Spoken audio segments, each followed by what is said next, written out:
Good morning mga paps, ngayon ay Friday. Anong petsa? Hindi ko po alam. Check natin kung anong petsa ngayon.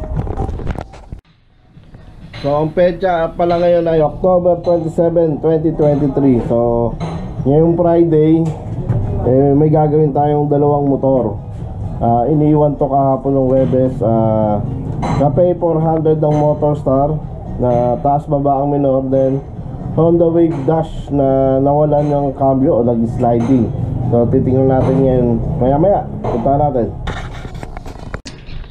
So ito yung Honda Wave Dash na babaklasan natin ang lining na ayaw raw mag-cambio. Ayun.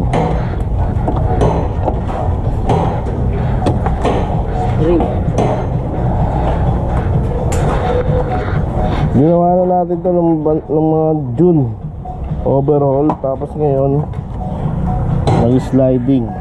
So ang problema nito kasi yung clutch housing niya alog na, hindi namin nagawa kasi nagmamadali yung may-ari. So mamaya babaklasin ko lahat para ma-rebet o mapalitan na siguro ng bagong clutch housing. Tapos ito yung isa na iniwan rin kagabi, Motorstar 400cc o Cafe 400 ng Motorstar. Dinala rin to kagabi dahil ang minor niya taas baba.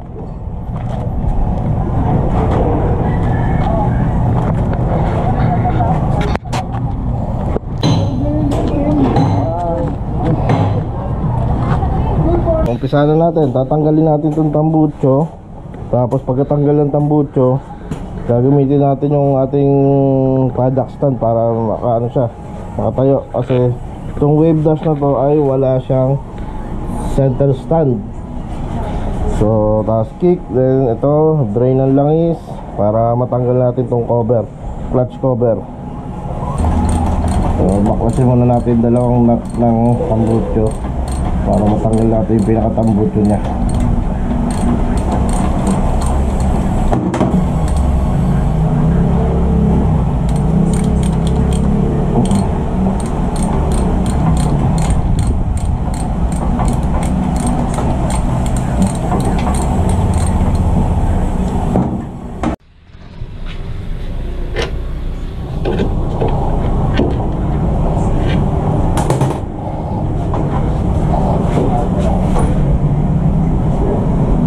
Tanggalin yung pinaka bolt ng tambutso. Kailangan na natin luwagan tong ilalim, yung pinaka step. Baklasin natin yung apat na 12mm na bolt para matanggal natin itong ano, footrest nya. Footrest.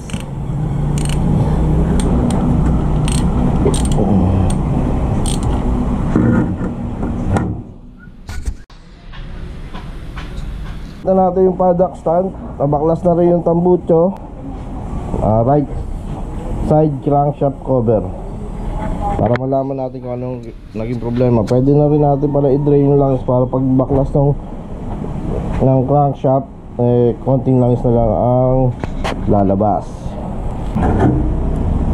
So natanggal na natin yung putre. So ito yung na-drain natin yung langis na may halong pagkapudpud ng lining. Pag ginito na yan, yung patak na yan, babaklasin natin yung crankshaft, yung crank cover.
Likod na yung clutch shoe niya.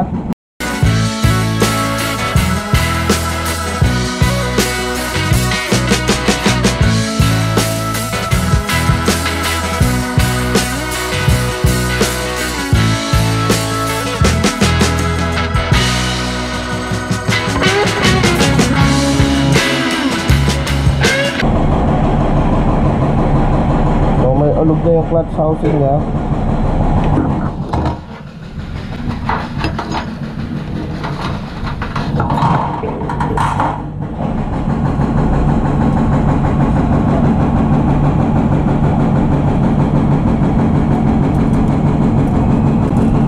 Ito yung clutch disc.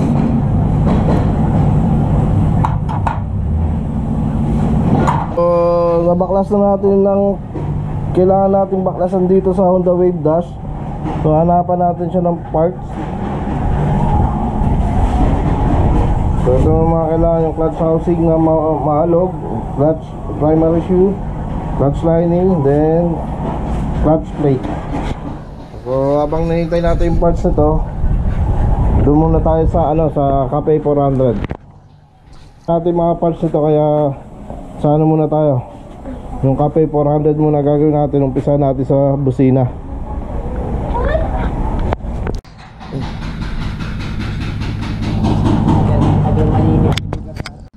So kunin natin tong Cafe 400, lipat natin sa wrap para ma-change oil.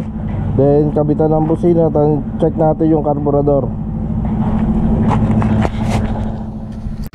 So dito muna natin gagawin, dito sa labas, kasi meron pang isa ron.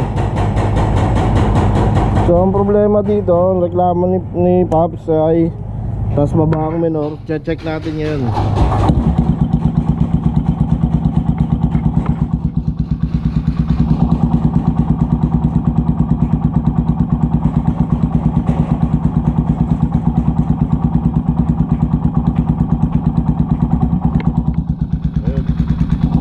Parang nabibitin, nalulunod.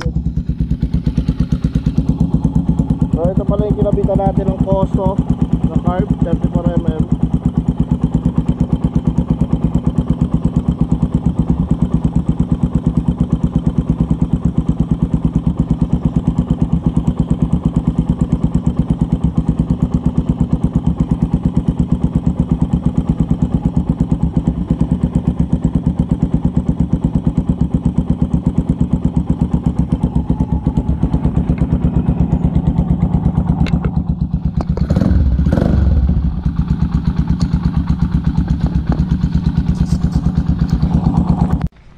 So lalagyan natin siya ng busina, snail horn, dalaan ni Pops.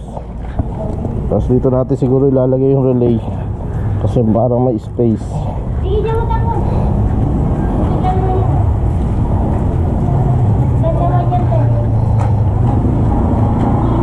Or dito, kapag nandun ang relay.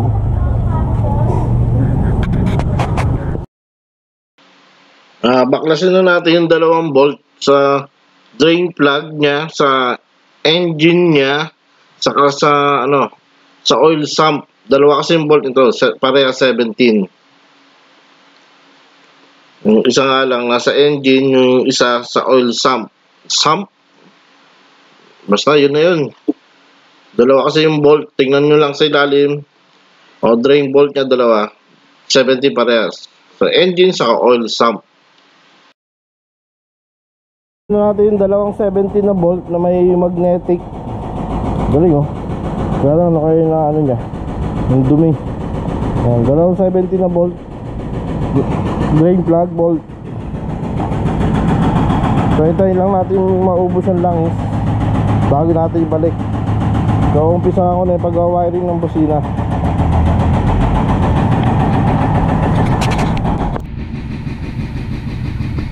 Kahit na ulan to, bigla ako napatakbo sa loob. Dumaan lang pala. Ayun Dili niya ako ng busina, biglang umulan. Happy birthday, boss! Ano, kailan inuman? Ngayon na?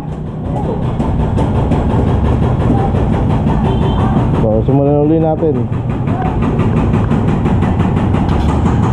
Kaya lang, maambon pa. Ubunan, sakit na naman to. Mamaya na ulit.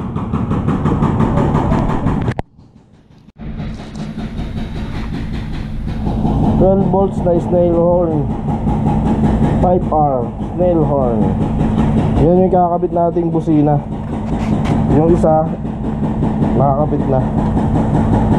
Ewan ko lang kung magugustuhan niya, pero approve na raw eh. Okay na raw sa kanya dito nakakabit. Gusto ba? Yun. So nailatag ko na yung relay. Yun na yung relay. Yung luwayan at ang battery. So maya patigilin muna natin yung ambon.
Natapos na natin yung pagkabit ng busina.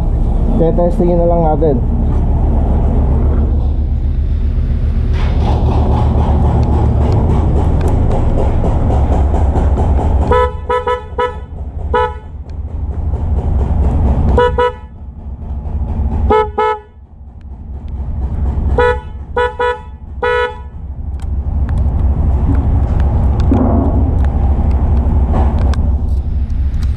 Okay na.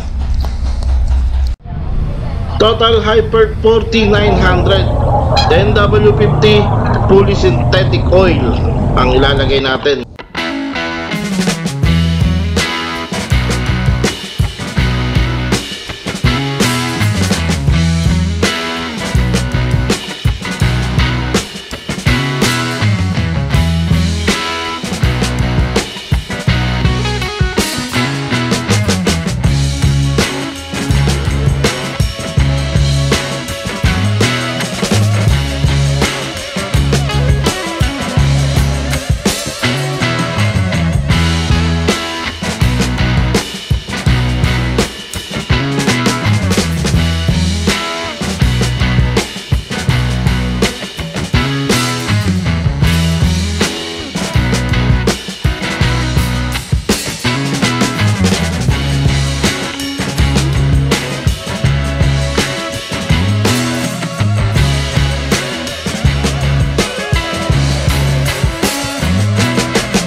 Evening mga paps, so ngayon lang natapos yung sa Cafe 400 na change oil natin. Kabitan natin ang busina, bagong busina, snail horn na type R. Then tinono natin yung carburetor. Testing natin.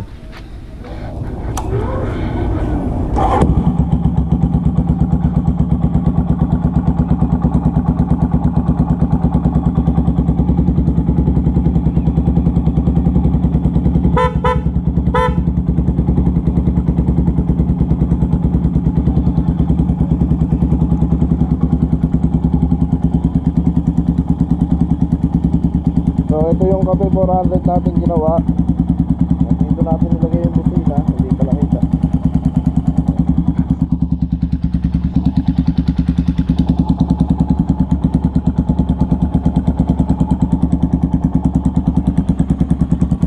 Tapos na